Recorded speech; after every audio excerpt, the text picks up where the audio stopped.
بسم اللہ الرحمن الرحیم۔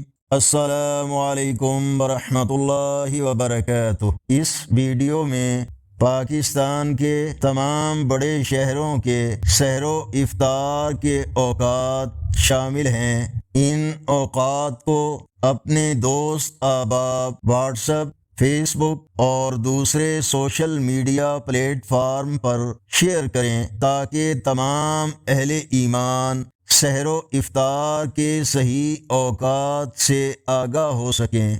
رمضان المبارک کا مہینہ جب بھی آتا تو اللہ کے آخری نبی صلی اللہ علیہ وآلہ وسلم یہ دعا پڑھتے: اللہم سلمنی من رمضان وسلمنی رمضان وسلمہ منی۔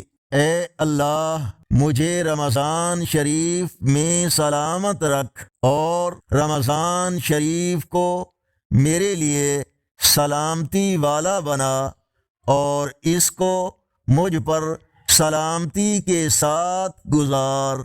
شرح زرقانی المواہب اللدنیہ، جلد 1، صفحہ 224۔ دعاؤں میں یاد رکھیں۔ اللہ نگہبان۔